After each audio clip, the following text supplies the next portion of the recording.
Is Billy talking to you? I think so. So Billy's talking to you again. Yeah, he's always. Go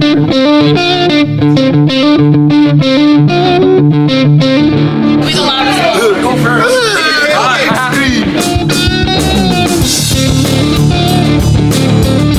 Hot water machine.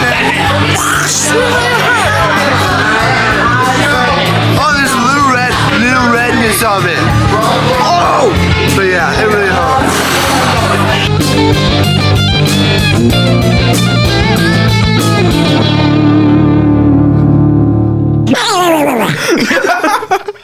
Oh, I told you I had you sneezing on record now for the use of the podcast now. Told you.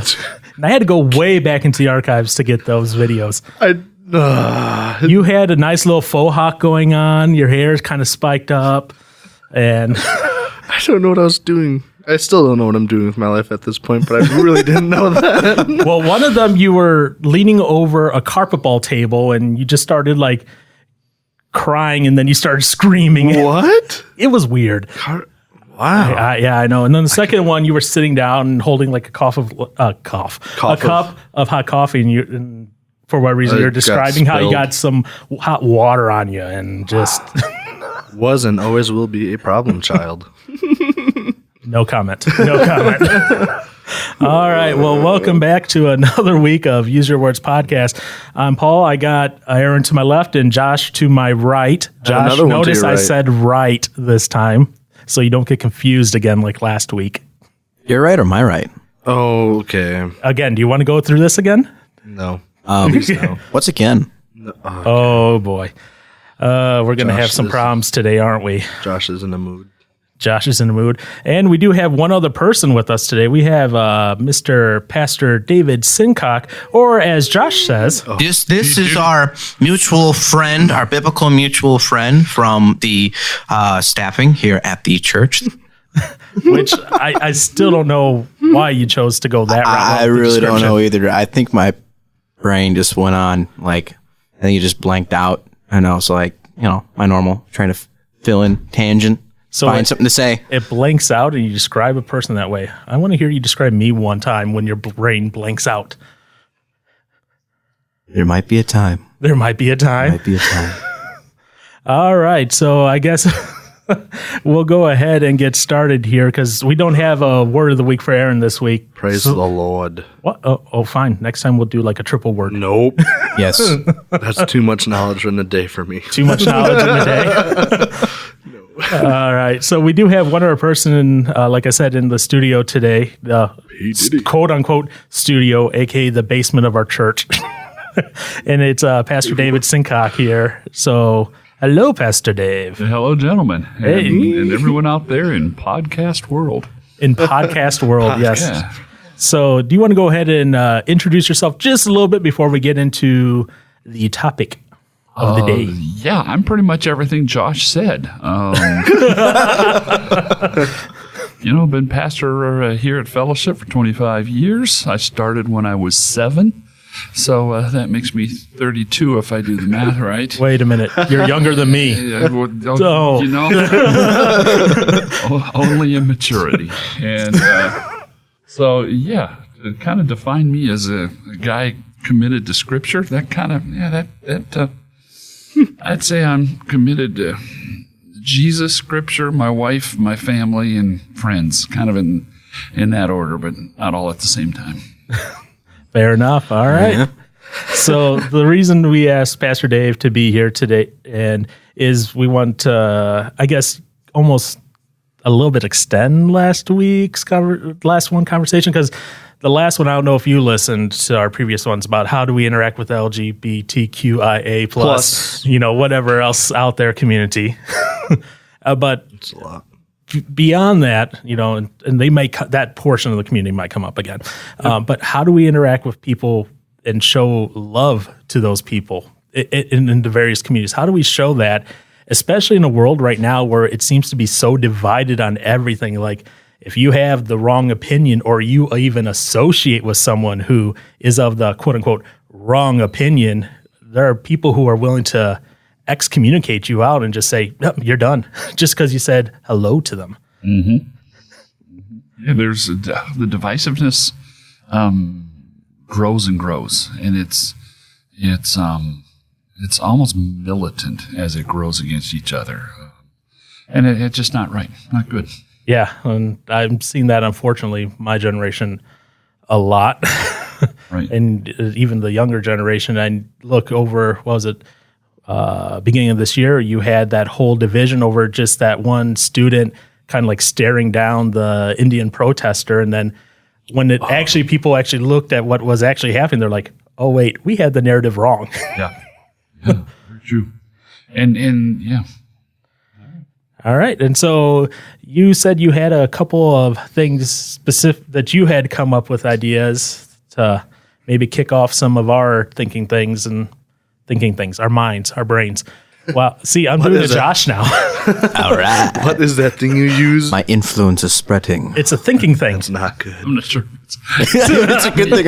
influence or disease. I'm not sure what we're Shots talking about there. fired. Yeah. Okay, so you kind of want me to throw out some ideas? If to you give got some talking points if to you got start rolling from something there? if you got some to start with, let's go with it. Otherwise, I can always pull stuff out. All right. Well, okay. So to get our juices going here, get us thinking, and get us started. First of all, I'm going to come at this purely from a follower of Jesus Christ vantage point. Okay, which is this marvelous thing. Grace. Jesus was defined as being a person of grace and truth. And the challenge is living to that end, living a life that is gracious, loving, and deals with people in a correct way. But also there is a level of truth that there are things that are right, there are things that are wrong. There is still objective truth. And that is unpopular. And so there's no real way to be a person of truth and not at some point come in conflict. First of all, other people are going to disagree with you.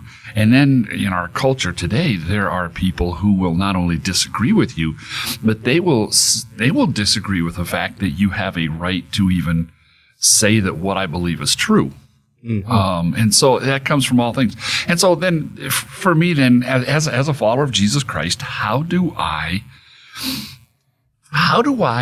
deal with and approach people that are, distinctly different in view, in opinion, in truth, in behavior, in views, in politics, in sexuality, in lifestyle? How do I deal with that? So I'm gonna throw out some things here, and that is, first of all, we have a tendency to define people by their externals rather than their internals. Now that's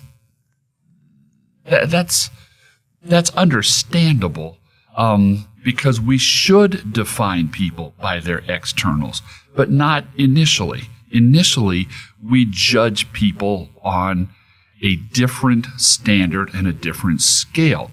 We should judge people like God does. If you go back to the Old Testament story of when God was looking for a new king for Israel, and ultimately they ended up with David as king. But if you remember, they went to the family of Jesse, and they knew that one of Jesse's boys was going to be king. So they get there, and in comes son number one. Now he's tall, dark, handsome, and good looking, just like Josh. Wait, no, I'm sorry. He was tall, dark, handsome, and good looking. And all of a sudden, everybody said, oh man, that's got to be the guy. And then God steps in, wait, that's not the guy. Mm-hmm. And they go through all 6 or 7 of the boys, and none of them are in. Finally, they call in David from out in the fields, and he smells like sheep, which is not a good thing. And he comes in, and finally God says, here's the guy. And then God makes this interesting statement. He said, man looks on the outside, God looks at the inside, the heart, the substance, the value, the importance of a person. And as followers of Jesus Christ, what we have started to do is we have started to look at people's external belief systems, their political systems, their sexuality.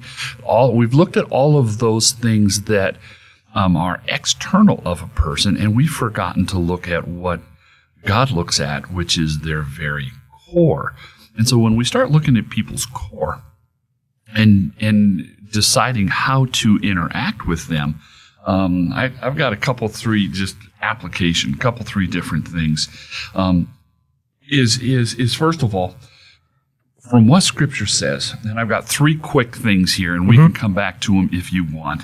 But first of all, we must see every human being, and we must view them through a bias of love. Okay?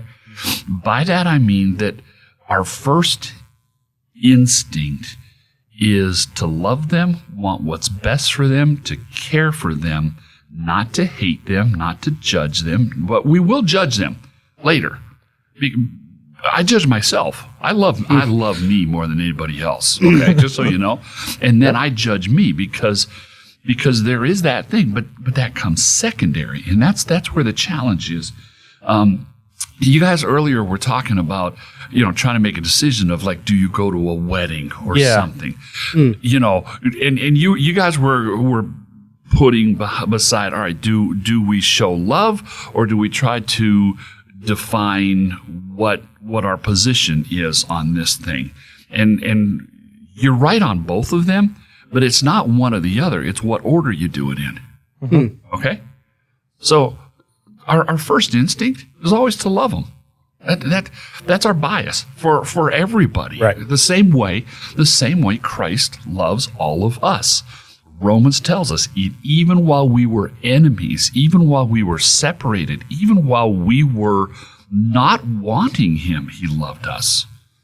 And so if God's going to do that for us, and then Christ says, I came to love you so that you know how to love other people, then our first thing is, I want to love this person. I'm going to be inclined to do what's best in their life. So we start out, we judge people internally. I want to love on these people first, not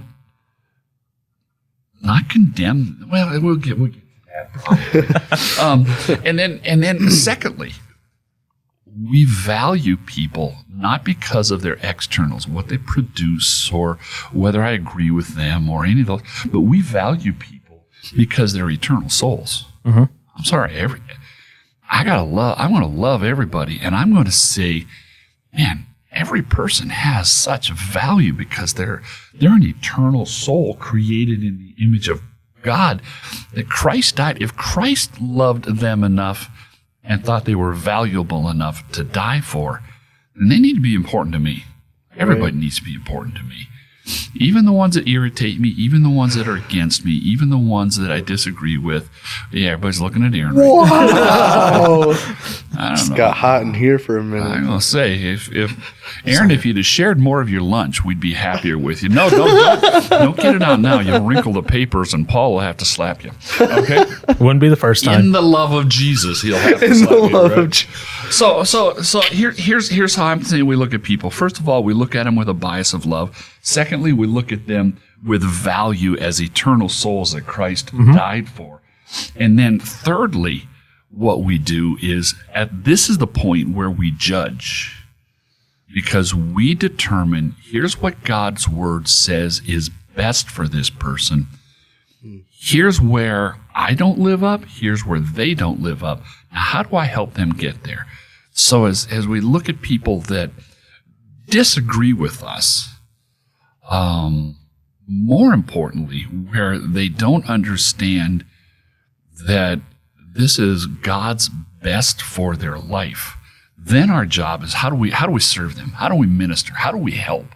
How do we bring them to an understanding of really what's best in their life?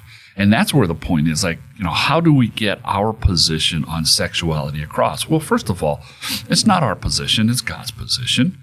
So that's the first point about that. Second point about that is God's position on sexuality is the healthiest, best way to live. And so we're not disagreeing with we're trying to tell them this is a better way. I mean, you guys sit around here with what, $3, $4, $5 worth of equipment stuck into these microphones, right? Right? And all of you were saying, okay, these are better microphones. Well, you're saying this is better. Why? Because if you're going to use microphones, this is a better way to do it. That's not a bad thing. And you can argue over, whether it's Germany or Australia or Uganda, what that makes them, but you're trying to figure out what the best route is. And I think that's one of the things that we've kind of lost is we're not fighting for positions. We should be fighting to try to help people figure out what's the best way to live and that God told us to. And so those are, for me, those three things help me not to judge or condemn someone wrongly, so that I first of all, I'm going to love them first. Secondly, I'm going to value them the same way Christ values them, and thirdly, I want to try to figure out how to pour my life, God's belief system, into their world. And if you do those three things, you don't have time to mess around having an argument with anybody. Yeah. You don't have time to mess around it because that is a hard thing to be honest, just from my side, that's hard to always live out that way because yes, that part of your brain just, I don't know, I think it might be just how we're kind of conditioned and brought up here in the U.S. Part of it just will be like, you're wrong. I want to argue with you. Yes. And be like, meh. And instead of that, I like that phrasing that you wrote, bias of love. That's, I would, I guess for a computer side, I'd be like default setting would be. Yeah. What? Are you laughing at that? Good. Everything comes back to computers. But that makes sense with you. Well. And for you, it's everything comes back to music. Well, yeah. August Burns Red specifically. But yeah. I was going to say, going off of what all roads lead to August Burns Red. Yeah. Going off of what you were saying, how do we get people to understand? I think one thing is important for anybody out there who's listening who doesn't quite understand the mindset of a Christian. We believe in the absolute truth. And with believing in absolute truth, there has to be surrenderance to it. So where the world is saying that anything of flesh has its own right, in the Christian mind, it's we don't have to have the right to everything we own, to our bodies, to our thought. We have to surrender our life over. And that includes not only our thoughts, but our flesh and our possessions. And it's in the end, the goal is to serve. And so that's where you'll see Christians be okay with not having everything that the world says. So, what you want to be or what you feel like you might want to be.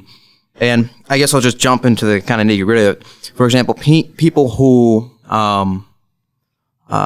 feel like abortion should be, and this is a topic down the road, but just to give you a quick glimpse of it, people who feel like abortion is something that is a woman's right. And as Christians, we see that our bodies are God's before they're ours. So a woman's body is God's before it's hers, and the baby's body is God's before it's the baby's, and then it's hers. So our mindset is that of surrendering what we have over to a higher power, a higher authority. So just maybe if anybody has always wondered why Christians were willing to give up some of their rights and are okay with not having full control of life, that's just to give a little background on that. So I was thinking about that earlier today, and then you were talking a little bit about it, and I'm like, oh, okay. Fair enough. I'm trying to think how to say this. There are, because I know some people I went to school with, I'll put it that way. They are now pastors out east, in New York and that, and they are very much for they call it biblical even, for abortion. Yeah, I know. I'm getting that weird stare from Pastor Dave. They call biblical. There's a bunch of other things that they consider biblical. Like they call gay marriage biblical, and everything. And so even that, let's be honest here, to society at large, they're getting a little bit of a confusing message. They're hearing this love bias, but then the different denominations, are saying, well, this is how we show our love by saying this or this or this. And that can be a little confusing for some people at the time. But no, I do like, bias of love, eternal value of souls, because that is true. We are eternal beings, whether we like it or not. We can deny it all we want. And unfortunately, for those who deny it, slight problem for them, Mr. Johnson, you got anything, or are you kind of just chilling out, listening? I'm along for the ride. You're along for the ride today? Well, not entirely, but the moment. The moment. All right. I got something here. Yeah. I was, when I was doing, some gathering of information for this, I saw it and I was like, this is an interesting way to phrase it. Like, especially since society says one thing and the Bible says another. And he who does not love does not know God, for God is love. 1 John 4:8. So the question I'm going to propose to you guys is, what is love? He's good at doing these. Good old Beatles. See, Josh is always the one that wants to bring up the question of what the topic is. Well, I mean, what is music? What is technology? What is? I blame myself for this because I started what is language? I did that. So I blame myself. So, okay. What you want to know, what is love? Johnson, what do you define as love? Man, there's a lot of it's a lot of well, you could say God is love because he is love. Don't go for the easy answers. but it says, for God is love. But what is love? How do we we have and I should have it memorized because I always look at it in my bathroom, but we have a little thing saying like love is all these other things and whatnot. Love is kind, love is the verse they always read at weddings. Yeah. The wedding verse. Yes. 1 Corinthians 13, 4 through 5. I'm sure Pastor Dave has that memorized from all the weddings he's done. I try not to. Anyways. But I mean, what is it? 1 Corinthians. Okay. But like, I don't know, because there's so many different sides to love, because love isn't just the whole, ooey gooey affection kind of thing. I mean, there's a lot of, when you get disciplined, but there's that type of love. Yes. Yeah, but, that would be what, they call the Eros love. The what? Eros love? The birds and bees? Yes. Because there's multiple types of love. Yes. No, yeah. I don't say for like being like discipline can be, a form of love of being, corrected in a loving way. I don't know. I'm looking for a word. It's just a single word. Okay. A single word for what? For love. Love is I know what I know what he's going for. You're going to quote DC Talk on this? I never listened to him. What? But no, we've always. Really? What? Yeah, I don't think so. Maybe I have. Love. We have to fix that. I know. DC Talk. Yeah, they have a song. Love is a verb. No, that's not. I was going to say love is a verb. Yes. Yes. I did say that. Love Is is that- help us. What?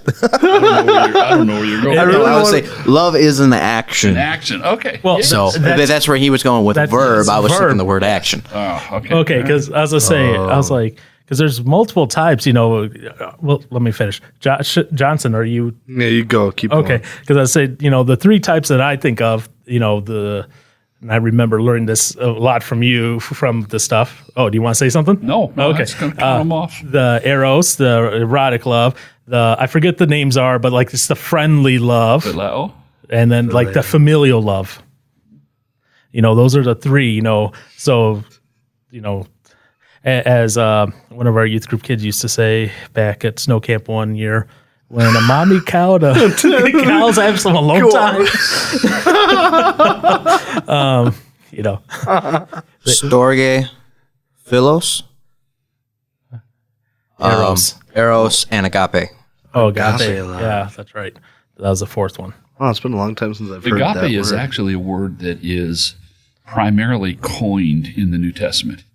As you look through other texts of that era, it really was a created term that is, and where you spoke earlier that without knowing Christ, you really cannot love. It uses that term because that is a unilateral, singular choice of doing what is best and caring for someone else, even though there's nothing in return. Yeah, because nowadays, society, we love everything. Yeah, I love this bottle of soda. right. You know, I love this video game. I love these glasses. I love this. I love that. We use love so flippantly. Yeah. Yes. It's ridiculous. I remembered a quote this morning from a guy that I used to talk to at work, and if the guy knows who he is when I bring him up, if he's listening right now, I never really had a chance to respond back to you on one talk that we had, but we were talking about the national anthem and standing, and he said that I don't need to show patriotism to be patriotic. And then he continued on and said, I love my girlfriend, but I don't need to show her that I love her for her to know that I love her. So I'm just bringing up a quote. Okay, How that he long said. have they been boyfriend and girlfriend? I don't know, but and that's what I wanted to respond with is love is an action. So when you love Christ, how was it phrased? I think it was at camp that he phrased it. Here we go again, guys. A tangent with Josh.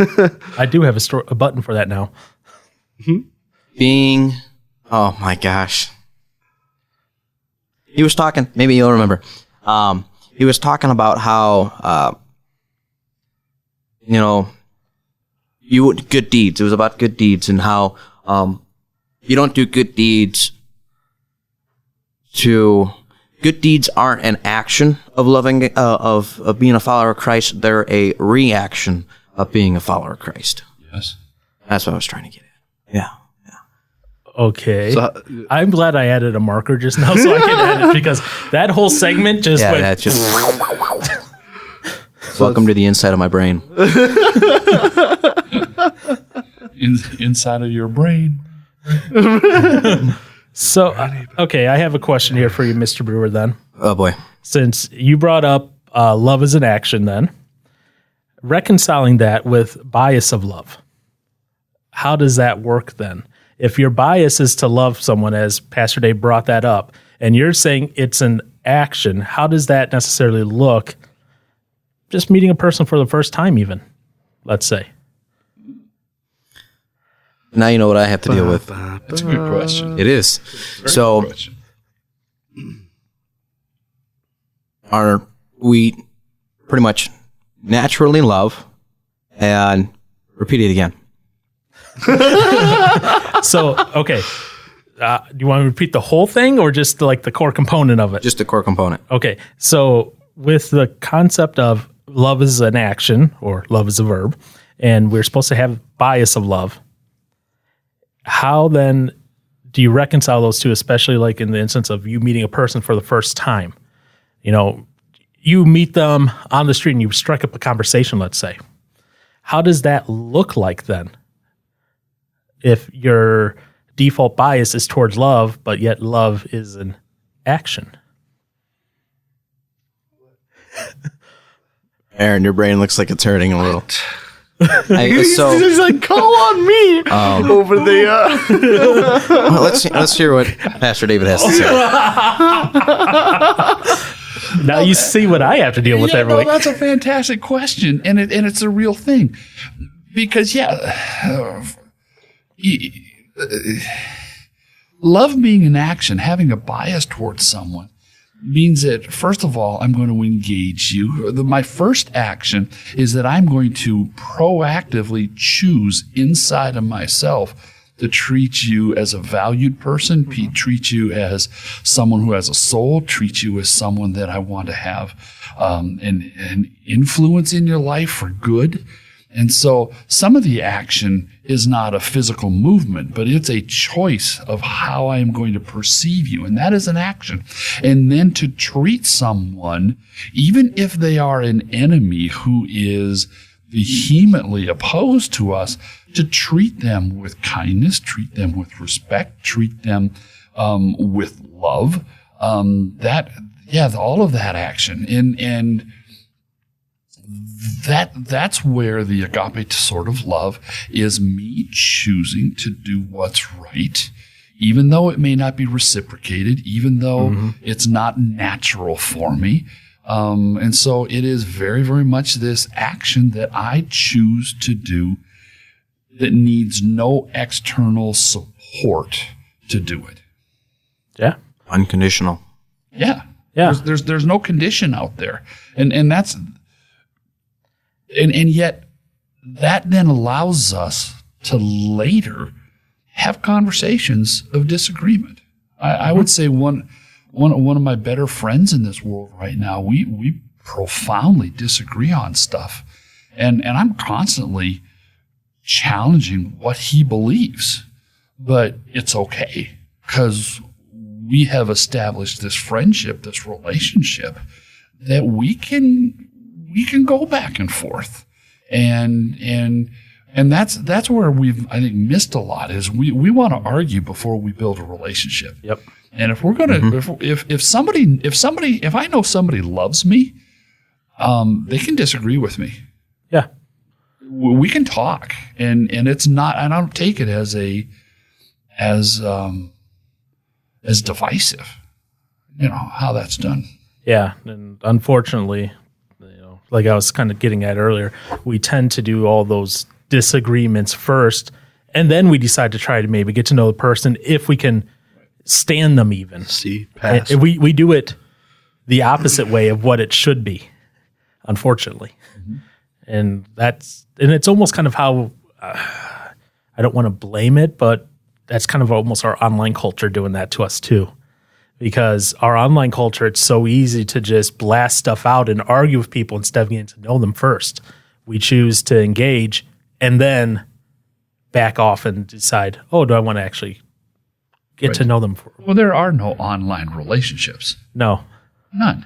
And so everything you post out there is just a statement that, again, but what we're seeing, at least what I'm seeing, is people are taking how they interact online and bringing that to the physical world. Oh, sure. Instead of realizing, those are two different ways to communicate. Very much so. Which is unfortunate. All right. You also have the world's view and what love is, and it's like the world has taken an emotion and tied the word love to it. Because you can even look in the dictionary, and there's nothing until, in Webster, there's not even until point 4 does it talk about anything of a unselfish, loyal, concern for good of another.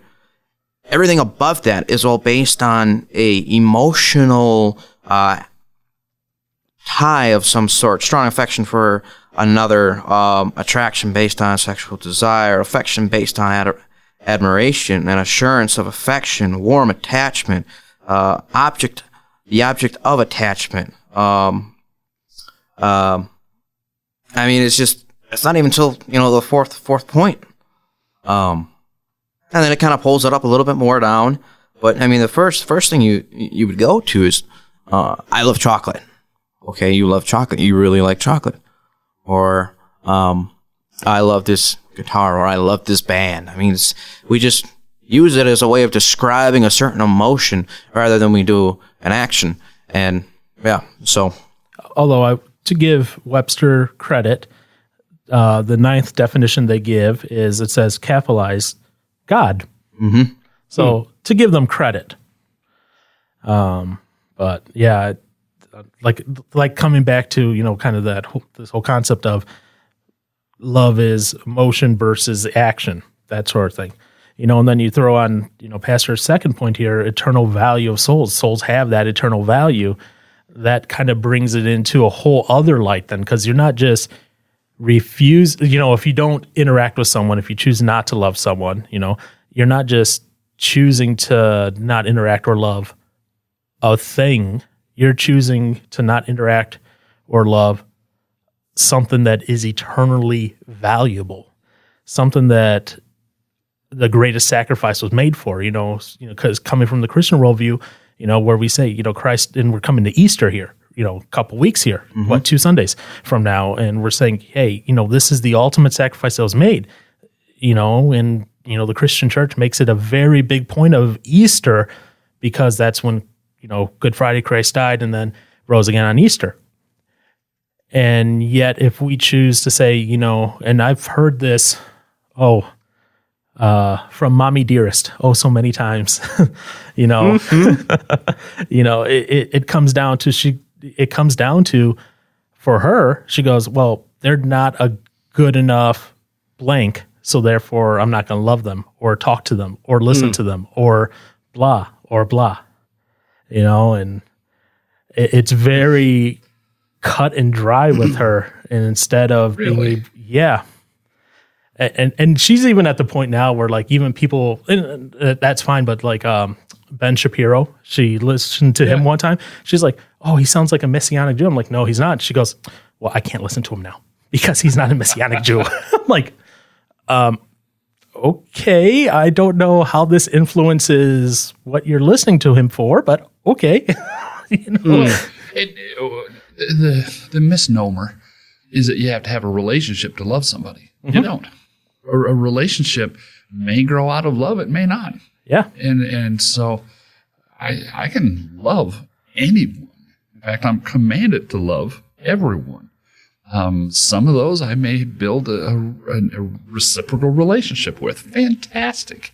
But that doesn't make a difference. So you may hate me. I can still love you. Exactly. And that, like I know for some of my cousins, that kind of blows their minds, because we don't have, me and them, necessarily the best relationship with some of them, but yet they still need help or, whatever. I'll be there and, I'm not, because I love them. And in that way, I'm doing as, Josh's definition of the verb for love, I'm showing that physical manifestation because sometimes it requires a physical manifestation of love. Sometimes it's not just saying, I love you. And, sometimes it takes, got to put your work pants on and help them out. And that can get messy at times. Right. Well, Scripture says, to see someone that is hungry or cold and just say, oh, I'll be warmed and filled, that doesn't cut it. Our job is to show up and help people and demonstrate our love for them. And then when you go, hey, we've got something for you, you kind of listen then. Yeah, because they're going to be like, well, they took time and we disagree. And coming back to, some of our earlier conversations, that doesn't necessarily mean endorsement by going to help them because I may disagree with whatever, political, religious, whatever. But if I'm helping them, that doesn't necessarily say, well, I'm helping you because I think you're right. I'm just helping you because I love you. Brewer, Johnson, anything? Words? Quibbles? Thoughts? Yeah. Yes. Wow. I definitely have, I guess, I don't know. I'm sure it's not just me. But with the whole loving, like I think it's harder for me with close friends or closer people in my life than new people that I just meet. Really? But for I guess it has to do with the whole, you have a good friendship, whatever.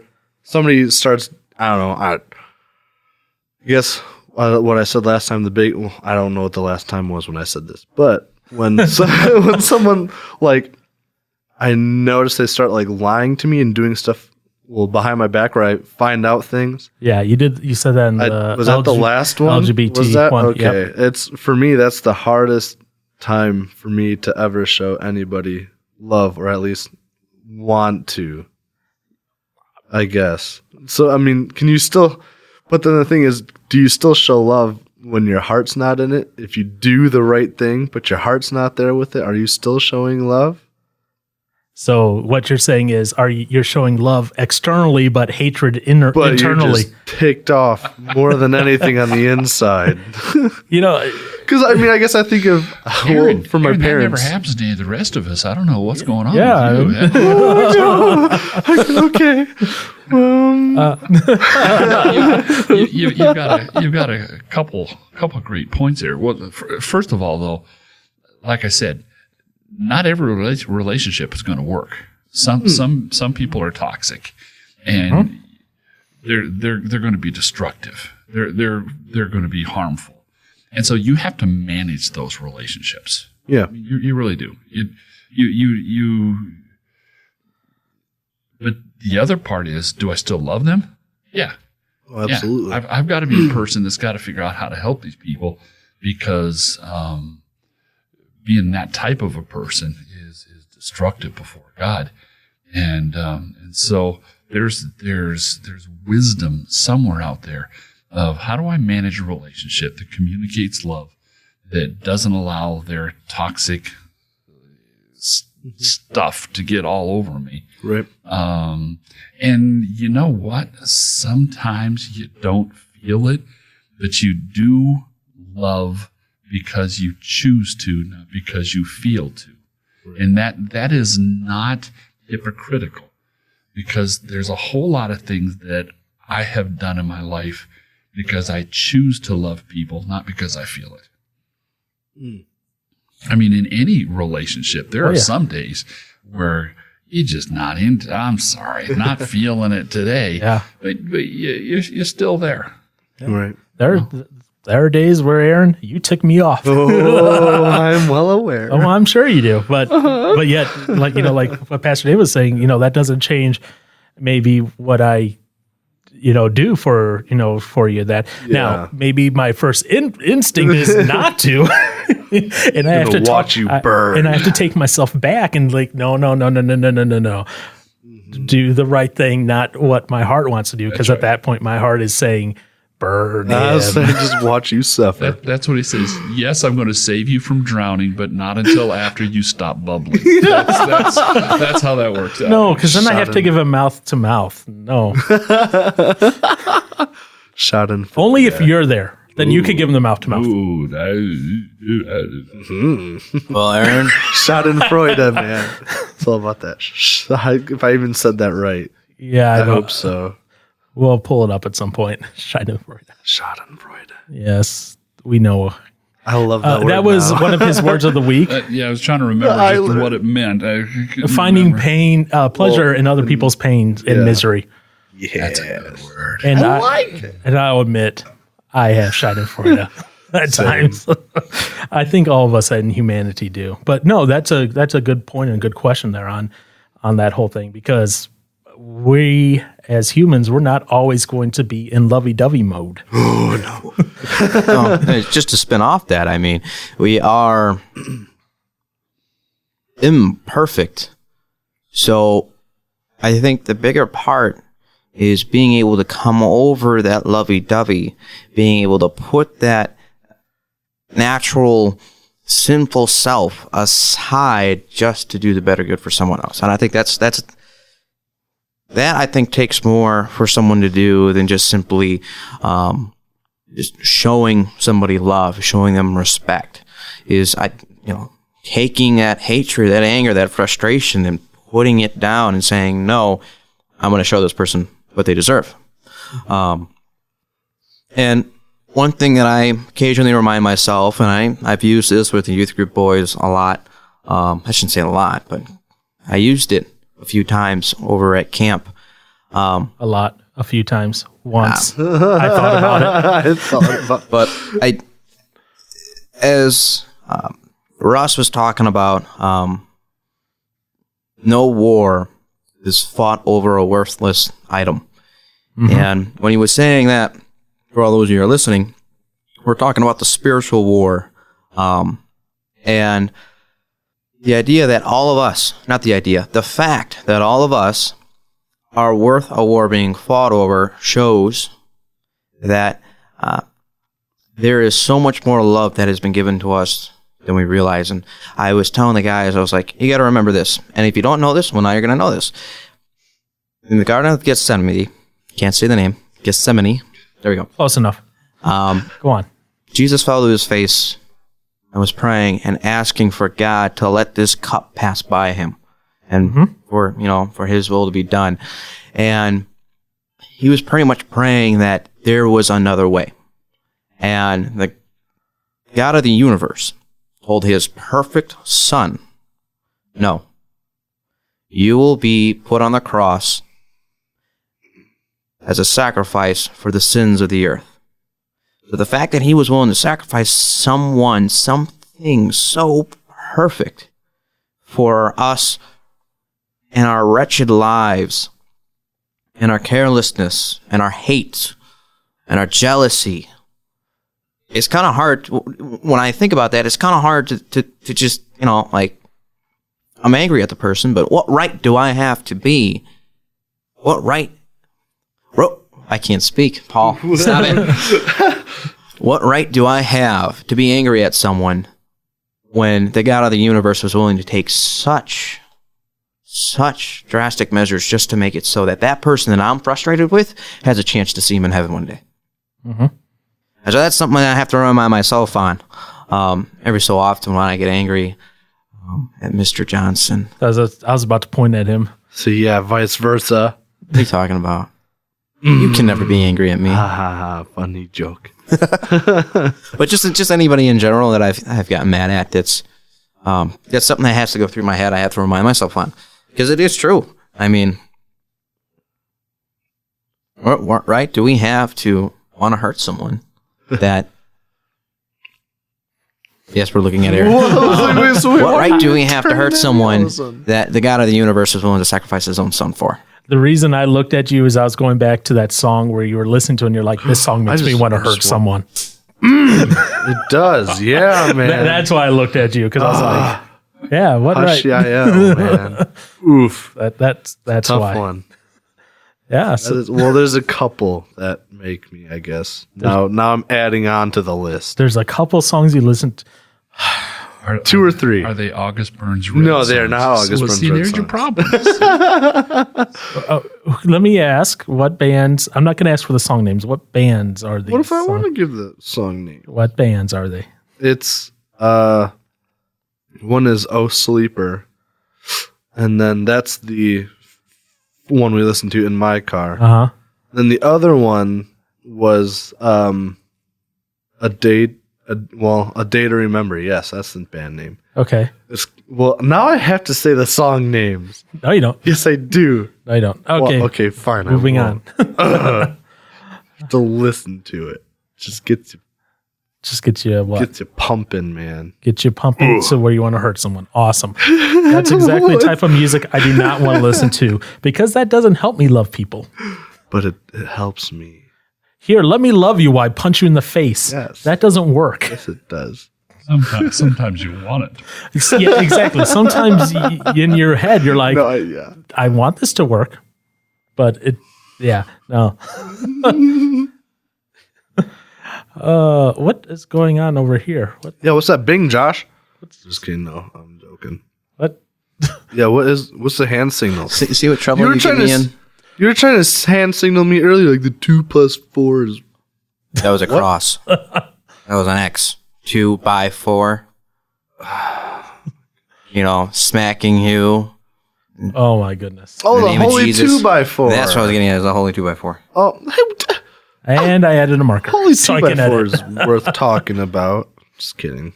You remember Mr. Bratt? Yes. The teacher. Yeah, he would always describe, us getting hit by a holy 2 by 4 when we're really hitting a bad slump or whatever. Or we're veering off the path. And at one point, we'll just get whacked with that holy 2 by 4. Oh, there's a way to show love.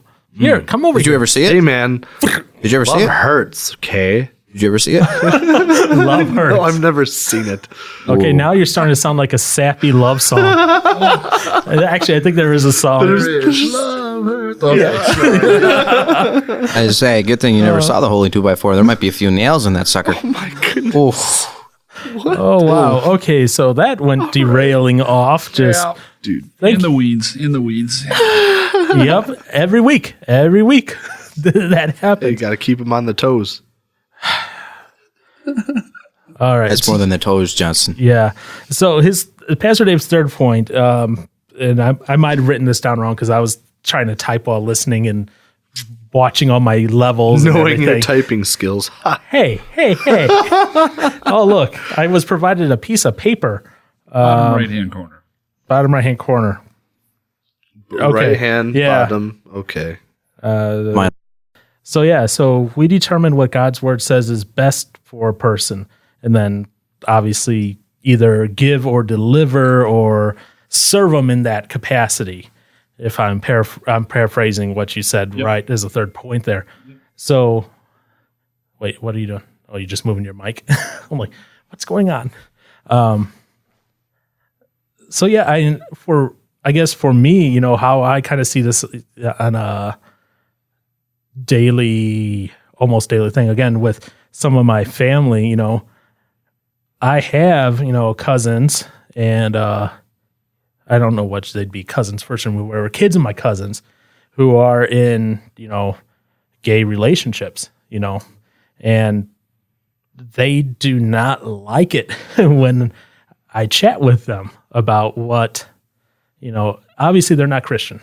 So they're not necessarily following what the Bible says, but they don't like it when that's brought up, period. And they are very combative at times. But yet, I still continue, I still go out to dinner with them.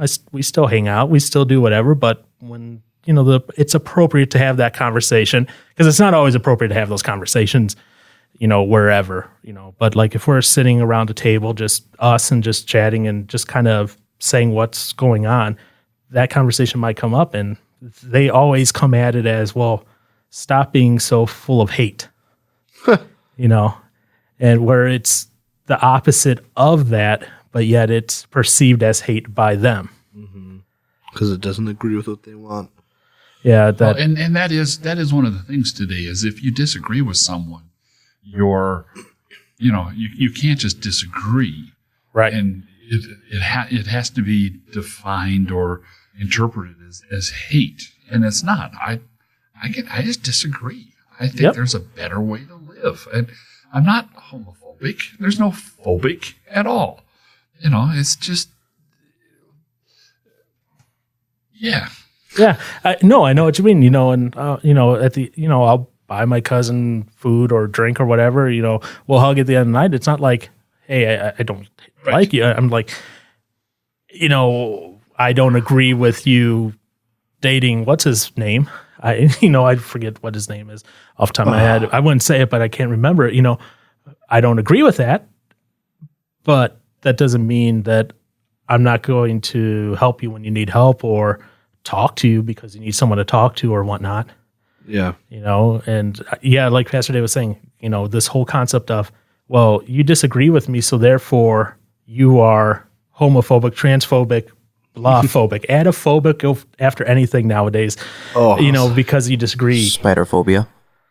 That's arachnophobia. Arachnophobia. Yeah. Genius. That's the only one I really know of because I just don't like spiders that much. Yeah, but I mean, that's a whole other, that's a whole other thing. Someone hating spiders is rational, you're not hating by saying Aaron's an arachnophobic. That's not saying that he hates an essence of you, Well, if Josh likes spiders, I hate an essence of Josh. But Just I mean, kidding.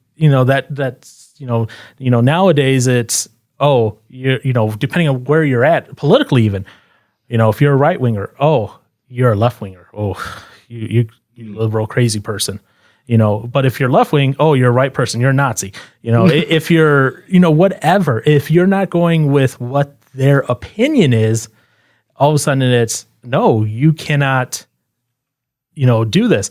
Nowadays they're even calling for, a lot of the powerful people like in Hollywood and that they're calling for people who don't think like them to be locked out of Twitter and blocked off of from just social media because they don't want to have to listen to other people's opinions. Yeah, that's ridiculous. You know, you agree with someone. There's a guy out there. He's a guy I listen to a lot for political stuff, Tim Pool.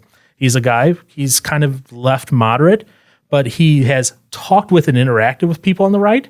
And people are calling, he's a far-right Nazi and all this and calling for him to be. People from the left side are saying that about him. Just because he even dares to associate with someone from the opposing side. The right side. You know, if you even dare to do this. And unfortunately, and I say unfortunately, we see this even in the church nowadays. You dare associate with so-and-so and, you know, you need to be talked about and excommunicated. It's like, where's this concept of maybe they need someone to talk to, you know, whoever this pariah is, and I gave him a hug and I talked to him. Ooh. Well, at that point, I think we're doing what's right because, and this is not anything new. This is 2,000 years old. Yeah. I mean, the great accusation against Jesus himself was the fact that he was a friend of sinners. Yeah. You know, and because Jesus was first of all, he was loving them. He came because he valued them and was going to die for them. And he wanted to have a role in their life. He wanted to serve and minister and change and influence. And, you know, if all we do is hang out with people who are like us, we're never going to, I mean, we encourage one another. We have fun. We, you know, do stuff like that, but we never ever touch the world because the world is not like us. No. And by doing that, you know what you're saying, kind of sticking in, you know, inside with just one another, we fail to complete the Great Commission, essentially. Exactly. And the way you do that is not by, you know, posting something on Twitter. You know, it's by building relationships. It's by loving on people. It's by people knowing you care. And all of a sudden, you're not a jerk. And just maybe some of what you stand for is worth listening to. Yeah. I mean, you really put it simply. If we just stop being a jerk, just stop it.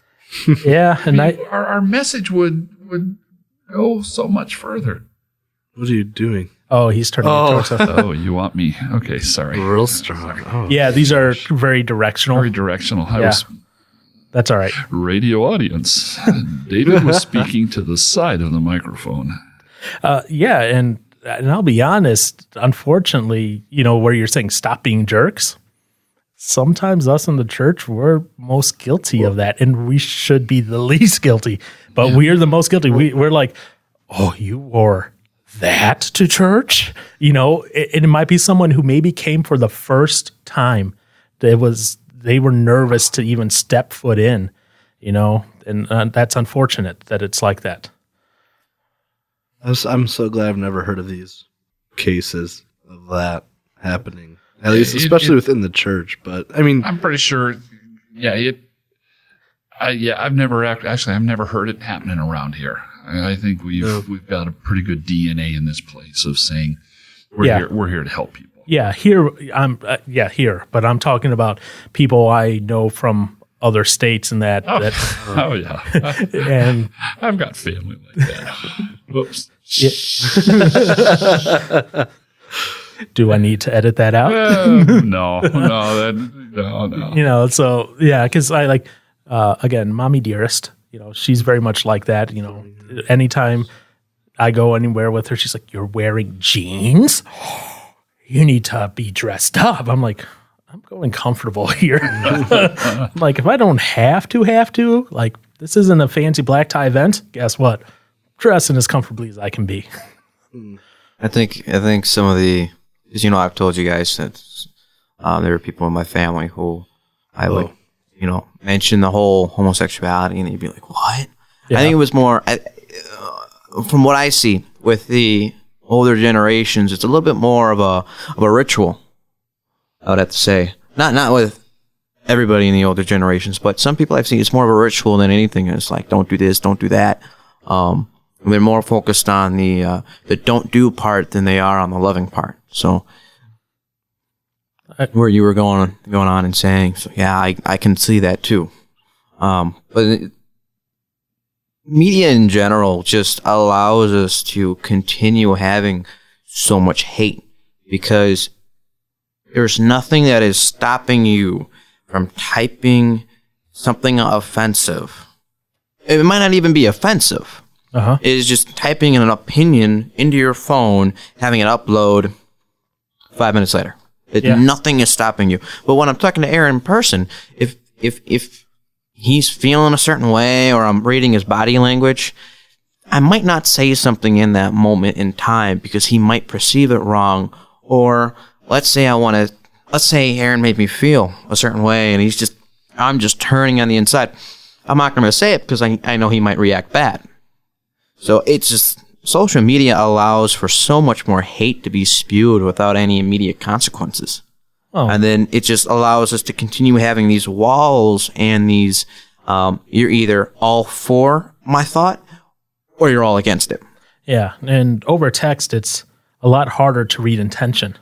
Even when sending like a text message, sometimes I may send something or Aaron may send something and we're not getting necessarily the full intention of it because you can't read that body language and everything.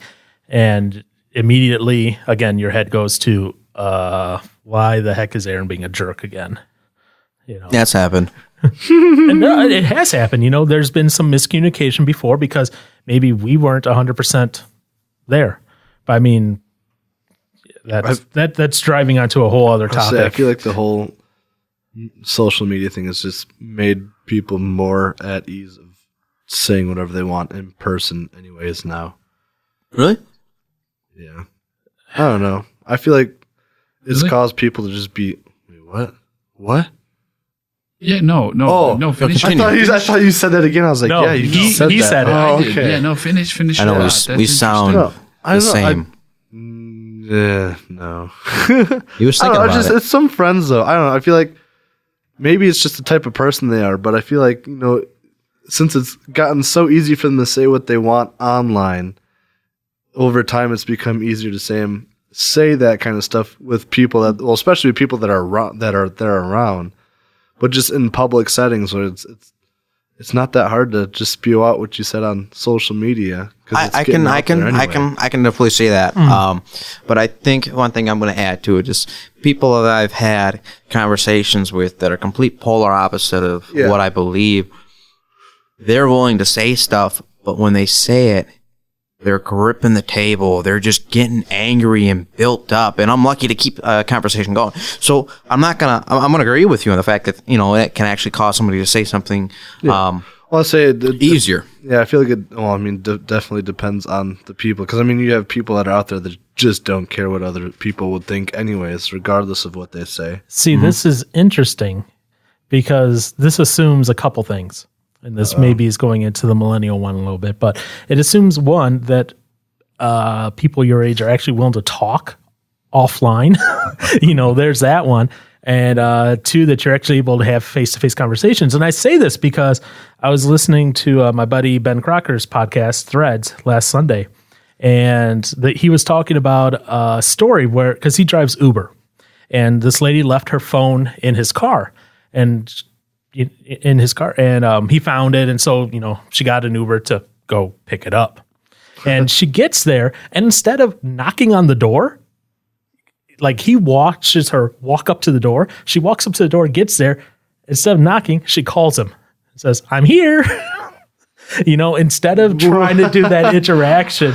Yeah. Well, I guess I feel like from my personal experience, I'm finding, especially people younger than me, they would rather text, or I've even heard this one, you need to text me to make sure you can call me. Oh, yep. Oh, I think I might have even heard it from you. I say that one I can see, because if I don't expect, or if I'm not ready for you to call me, I'm not going to answer. Well, it's not even that. It's like, if it's just whatever. It's not like, oh, you're in the middle of giving a speech or something. You're just, let's say you're kicking back at home, and I call you instead of text, you'll text back, say, no, text me. I'm not saying you specifically. okay, I'm saying like, people. I've had Yeah, interactions with okay. people like that, and it just drives me nuts. interesting. So I guess for me, what I'm saying is I'm seeing the opposite of what you're seeing, where Where people just people are willing to say stuff in text, but if you try to nail them down to get them to say stuff in person, they just It's harder. shell up and Yeah. no. See, because the one thing I guess I would be because I can see it the way you were saying earlier is because if I wanted to say something to somebody that was a lot more bigger and scarier than I was, I would definitely be a lot more afraid to say something. But then, yeah, yeah, I guess so. Maybe. I'm looking at you. What did I do? Nothing. Me just being afraid. no, to he say said bigger and scarier, and that's when he looked at you. So I don't want to upset someone that can put a good pound into me, I guess. But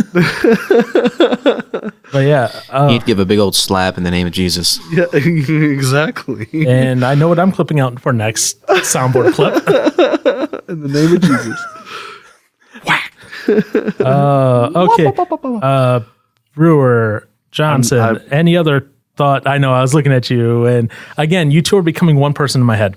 I will say I am proud of you guys though, because you just totally pulled the Josh tangent. You guys went off on cell phones and Well, no, there interactions. was a reason for that. Oh, I know. I'm just proud of you guys. That's all. Oh, thanks. Brewer, Johnson, What? do you have anything else to add? Goodness gracious. No. I looked at you on purpose because I wanted to see your reaction. Not really. Not that I can. Yeah, no. I mean, I think we're good. Anything else you want to add, Pastor David? Give you closing remarks, sir. I Anything you want to promote, anything you want to push, anything you want to say. no. Say what you need to say. What was that? That's a song. Say what you need to say. I'm not familiar with it. So Any weird noises you want to give us this week so we can record them? No. come on, Johnson. No. You can do it. I cannot do it. I don't know what I would do. Do your famous scream. No, I can't do that. Which famous scream? Like that. No, your scream, not your grunt, not your Gandalf grunt. Can't. What? Gandalf. I don't know. That's where he does that That's deep not what I'm throat thinking of. thing where it sounds like a pig. But that's Oh, the- Gandalf. Yeah. Whatever, that one. How's that Remember Gandalf from the original Legend of Zelda? He's like a pig monster. Oh, I'm thinking Gandalf from Lord of the Rings. I have no idea wait. what any Wow. you're talking Gandalf. about. I did. I meant Ganondorf. Wow. Okay. I was I'm like, Gandalf never sounded like a pig. So apparently my nerd card needs to be revoked. That's what we learned today. I got nothing. I'm done. Zip, Okay, zip's not a- you got nothing? All right, fair enough then. Well, I guess so yeah, we're on what are you doing? Nothing? He's shaming himself right now. He's shaming himself. Can't. Okay. Well, so Johnson, where are we located at? Where can people listen more? We're in Wisconsin. No, where can people listen to more episodes if they want to? Oh man, what is there? There's Spoofy, I like to call it, but Spotify.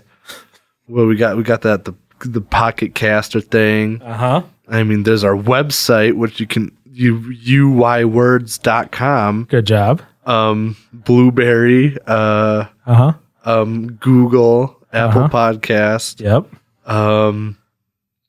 Castbox. That's the new one. Okay, Castbox, new one. Are you on Strawberry Fields? You did say something about. I thought you did say something about strawberry. No, maybe I'm thinking of another conversation I had someone else. No, that just. Well, no, I know strawberry. Well, no, there's Yeah, I strawberry know. fields forever. Strawberry fields forever. I know. No, That's there- what I'm like. I No, heard- nothing about strawberries. I've heard something about strawberries before. Are you sure you just didn't hear blueberry and the substitute in straw? And No, I'm kind of going off. For some reason, when you said blueberry, I'm thinking to myself, there's another fruit name app or something like cranberry or I don't know. It's like, Boysenberry? I don't know. So I was in the same boat. Oh. Are you guys on too much medication or not enough? That's Probably my not question. enough. I haven't been All right. taking anything for a long time. I don't know. Yeah. I think the answer to your question is not enough for all three of us. All right. Well, And wait, the iHeart, is that? nope, no? that's not live yet. Okay. Still working with iHeart to get on iHeart. And then, unfortunately, we aren't a part of the SoundCloud anymore because we only had one listener. So we only had one listener. Oh, that's not why we got off because. And also, I didn't want to have to pay $10 a month as well for one person. Yeah, especially because he now listens to on the website. Yeah. But what? We are also on Twitter and Facebook, so give us your opinions. YouTube. We're on YouTube. YouTube too. Let us know what you think about this episode. Let us know if you have any opposing opinions. And again, we ask that you keep it respectable so that we don't have to remove it, because we have had to do that and we don't want to. We want...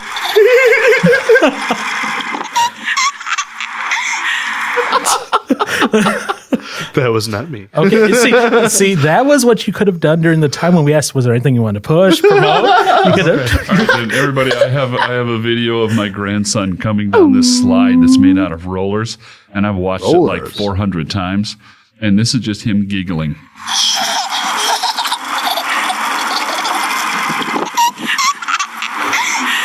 Wait, a slide of rollers? Yeah. Yes. You've never had one of those slides before? No. Oh, yeah. Looks awesome. Oh, you would giggle just like that. But yes, let us know what your thoughts are on this episode. Any episode. Any episode, yes. Yeah. Any episode. Yeah. Let us know what kind of haircut you want Aaron to do and if you want us to shave his beard. What? Wait, what? As long as we don't put him back to babyface, because that scared even our speaker at Snowking. Yes. I showed Russ a picture of him babyface, and he jumped. He visibly jumped. He got scared. But yeah, let us know. Let us know your thoughts. He's growing out his hair. Nice. Yeah, Right now he's just in the grow out stage before he gets it cut. I'm sorry. I've been hanging around you guys. Josh. I've been hanging around you guys. Wow. Okay. I mean, Josh just repeated are you himself done? again. So. I guess. Yeah, you are. You're done? You're done. Okay. He is Well, done. with that, I guess we're going to have to call Wait, it. no. Did I list all the things or no? Oh my gosh. Yeah, you listed enough of them. Sick. Oh, okay. Yeah. We have social media. Instagram. Aaron. See you guys next time. Bye.